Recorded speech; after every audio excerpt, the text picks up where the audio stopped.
यदि ठाने शत्रु को ये जड़ से उखाड़ देते हैं। कोई दो दो हाथ करना भी यदि चाहता तो एक बार में ही भूमि पे पछाड़ देते हैं। कोई दो दो हाथ करना भी यदि चाहता तो एक बार में ही भूमि पे पछाड़ देते हैं। कोई माया मातृभूमि पे दृष्टि डालता तो ऐसे आईनों के चेहरे बिगाड़ देते हैं। और एक उपमा दे रहा हूं, रोमांच पैदा हो जाए, नई नहीं है पुरानी है, लेकिन मेरे कहने का सलीका पकड़ना।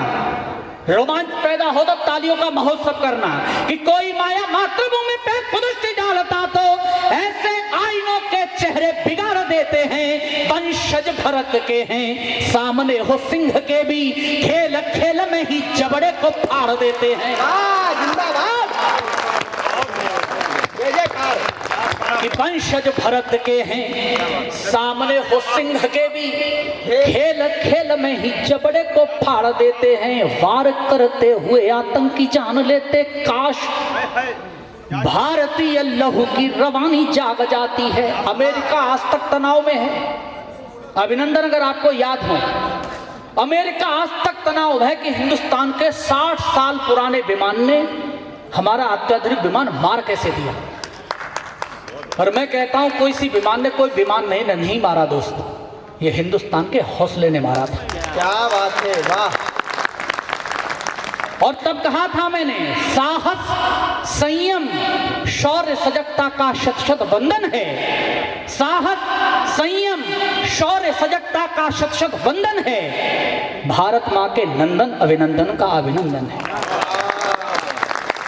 कैसे मारा होगा अगर आपकी आंखों के सामने चित्र घूम जाए तो फिर मुझे बताइएगा कि वार करते हुए आतंकी जान लेते, काश भारतीय लहू की रवानी जाग जाती है।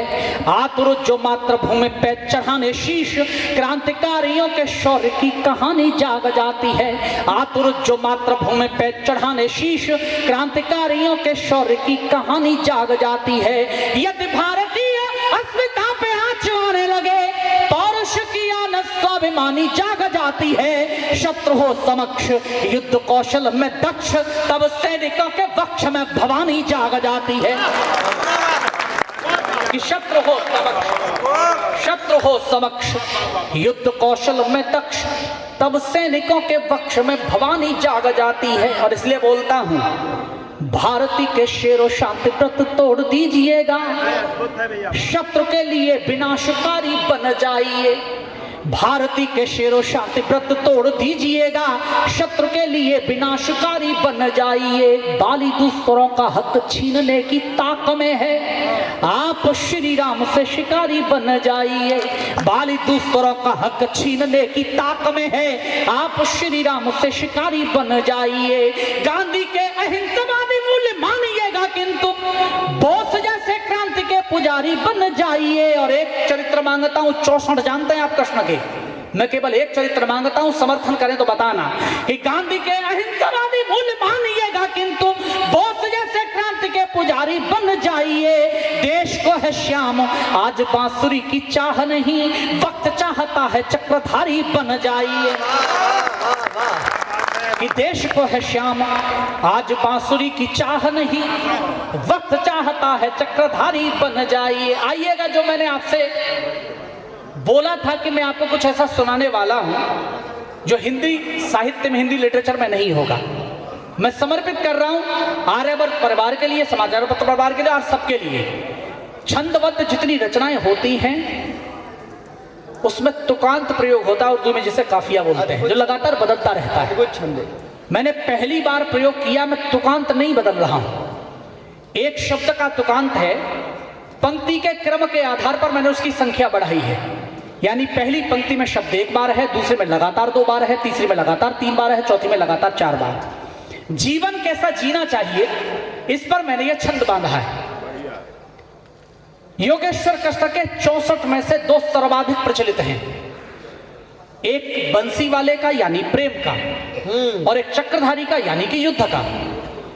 यानी और हम अपने अंदर झांकेंगे तो ये महसूस करेंगे कि पूरी जिंदगी हमारी 2 ही चरित्रों में खत्म हो लेती है। चूंकि या तो आप प्रेम कर रहे होंगे या आप जीवन जीने का संघर्ष कर रहे होंगे, युद्ध कर रहे होंगे। मैं प्रेम से युद्ध तक की यात्रा तक लेकर आता हूँ। जितने कविता प्रेमी हैं उनका विशेष मन मांगता हूँ, क्षण सुनिएगा, निवेदन करता हूँ। पहली पंक्ति पकड़ लेंगे तो मुझे आनंद आएगा, मैं सुनाता हूँ, सुनिएगा। स्वागत। कि जीवन में प्यार जो करो तो इतना करो कि होठ चुप अखियों का पानी बोलने लगे। वाह। जिनकी तालियां उठी उनको विशेष प्रणाम।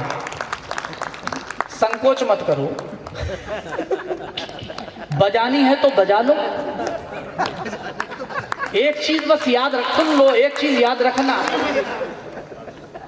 उत्सव महोत्सव आनंद के साथ मनाए जाते हैं, तनाव के साथ नहीं। क्या बात है।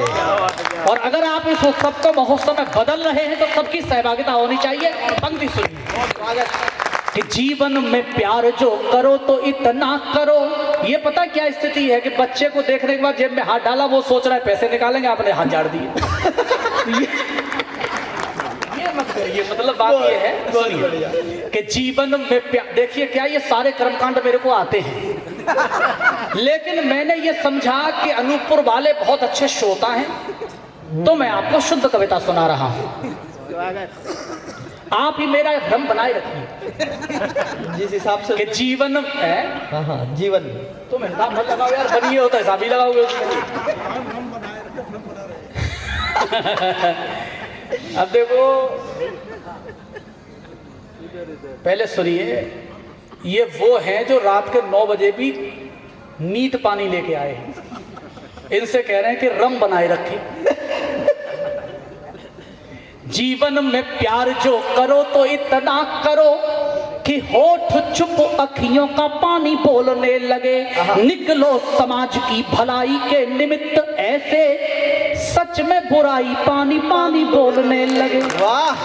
बहुत बहुत सैल्यूट आपके लिए कि निकलो समाज की भलाई के निमित्त ऐसे, सच में बुराई पानी पानी बोलने लगे। परिश्रम में बहे पसीना इतना बहे कि देख ले तो पानी पानी पानी पानी बोलने लगे। और अनूपपुर वालों मैं जानता हूँ आप निहाल कर देंगे अंतिम पंक्ति पर कि परिश्रम में बहे पसीना इतना बहे कि देख ले तो पानी पानी पानी बोलने लगे। युद्ध लड़ना पड़े तो यूं लड़ो कि दुश्मन भी होके पानी पानी पानी पानी बोलने लगे। जिंदाबाद जिंदाबाद जिंदाबाद। भैया वो राम वाला भी। देखो मुझे तो कोई दिक्कत नहीं है, क्योंकि मैं पढ़ के निकल लूंगा।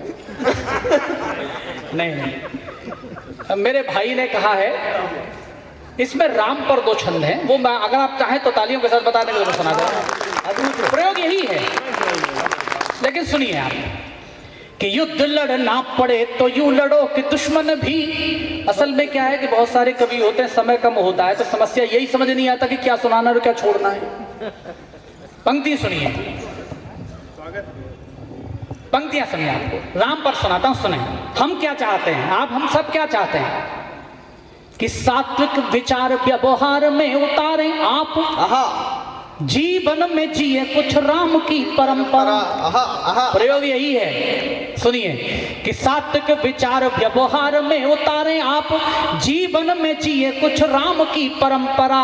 और अभिवादन में त्याग दें ये हाय बाय, प्रचलित करें राम राम की परंपरा। क्या बात है। और अभिवादन में त्याग दें ये हाय बाय, प्रचलित करें राम राम की परंपरा। ज्ञानी ध्यानियों ने अनुभव से बताया हमें, जपिएगा राम राम राम की परंपरा। आपके हमारे कष्ट का तो एक ही निदान, वो है राम राम राम राम की परंपरा। आपके हमारे कष्ट का क्या बात है, वो है राम राम राम राम की परंपरा। समस्या ये लिखा बहुत है, डेली लिखता हूं तो चलता रहता है। एक छंद सुन लीजिए, गीत है पूरा, पर चूंकि समय नहीं है मैं विराम लेता हूं। 2 छंद अंतिम सुन लीजिए। स्वागत है। मैं बार बार राम और रावण क्यों बोल रहा हूं, हम में क्या अंतर है ये महसूस करिए, दोनों क्या हैं। और मैं जितने हमारे प्रबुद्ध लोग होते सबको समर्पित कर रहा हूं। छंद सुनिएगा, अंतर क्या है। चाहे कितनी भी हो बुराई में अच्छाई कुछ आहा, हो करके नायक प्रबुद्ध खोज लेता है। वाह, ये आदतन है, स्वभाव, कि चाहे कितनी भी हो बुराई में अच्छाई कुछ हो करके नायक प्रबुद्ध खोज लेता है। और खलनायक की स्वभाव का प्रभाव है, शत्रु को ही अपने विरुद्ध खोज लेता है। और खलनायक की स्वभाव का प्रभाव है, शत्रु को ही अपने विरुद्ध खोज लेता है। कोई स्वर्ग पर आधिपत्य चाहता है और कोई पथ मन का विशुद्ध खोज लेता है। एक पंक्ति पर तालियां उठा लेना कि कोई स्वर्ग पर आधिपत्य चाहता है और कोई पथ मन का विशुद्ध खोज लेता है। श्री राम खोजते हैं युद्ध में भी शांति, और रावण तो शांति में भी युद्ध खोज लेता है।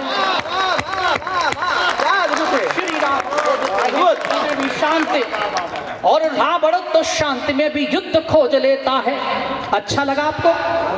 अंतिम छंद में आपसे विदा लेता हूं, क्योंकि मैं जानता हूं मैं अतिक्रमण कर रहा हूं, पर मैं चूंकि छोटा हूं तो कर सकता हूं।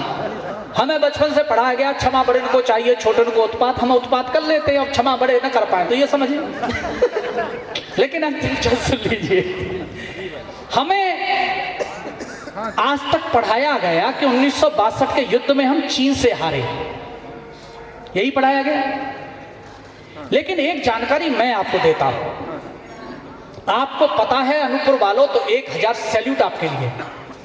नहीं पता है तो गूगल पर सर्च करिए, किसी इतिहासकार से मिलिए, वो आपको बताएगा कि उसी 1962 के युद्ध के दौरान चीनी बॉर्डर पर चुशुल में एक चौकी है रेजांगला, जहां भारत के केवल 124 बेटे तैनात थे, केवल 124 बेटे, जिनके पास हथियार पर्याप्त मात्रा में नहीं थे, जिनका संबंध भारत से कटा हुआ था।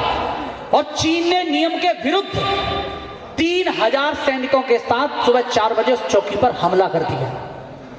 आपको यह जानकर रोमांच हो, गर्व हो, तो उन बेटों के लिए तालियां उठाना। उन 124 बेटों में से 114 बेटे वहीं शहीद हुए, पर चीन के 1800 सैनिक मारे उसे मजबूर कर दिया सरेंडर करने के लिए। ये आप सर्च कर सकते हैं। उनमें से 2 बेटे अभी भी जिंदा हैं, हिसार जाइए आपको मिलेंगे, रेवाड़ी जाइए आपको मिलेंगे। और हम समाचार पत्रों में पढ़ते हैं चीन डोकलाम की तरफ आंखें गड़ाए हुए हैं। और मैं कई बार सोचता हूं कि जिसे खुद की आंख दिखाई नहीं देती वो हमारी तरफ गड़ाए हुए हैं। और मैं कहता हूं हाइट भी कोई बहुत ज्यादा नहीं देख सकते चीन वालों की। 4 फुट 5 इंच से ज्यादा हाइट का कोई योद्धा चीन में मिलेगा नहीं, ढूंढ के देख लो। और संयोग से अगर कोई मिल ही जाए तो हमको भी मान लेना चाहिए हमारे योद्धाओं का आना जाना लगा रहा होगा। देखो तालियां बजाओ तो अच्छी बजाओ। मैं अंतिम छंद पढ़ रहा हूं, आपसे विदा लेता हूं। मैं अनूपपुर की तरफ से बोलना चाहता हूं, चीन से कहना चाहता हूं, सुने कि घुड़ की दिखाए किस बात का घमंड तुझे, हम तेरी ताकत को तोल के पी जाएंगे। और अनूपपुर वालों अगली बात आप तक दिल तक पहुंच जाए तो उठाना बेटों के लिए तालियां, कि घुड़ की दिखाए किस बात का घमंड तुझे, हम तेरी ताकत को तोल के पी जाएंगे। हम हैं अमर जो शहादत का सोमरस, पीना भी पड़ा तो दिल खोल के पी जाएंगे। हम हैं अमर जो शहादत का सोमरस, पीना भी पड़ा तो दिल खोल के पी जाएंगे। हम नीलकंठ हैं उगलता जहर जो तू, हर हर महादेव बोल के पी जाएंगे। और अंतिम पंक्ति पर जितनी तालियां उठा सकते हैं उठाना, कि हम नीलकंठ हैं उगलता जहर जो तू, हर हर महादेव बोल के पी जाएंगे।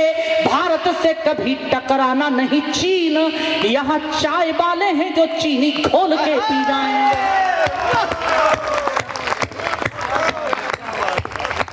बोले बांके बिहारी लाल की।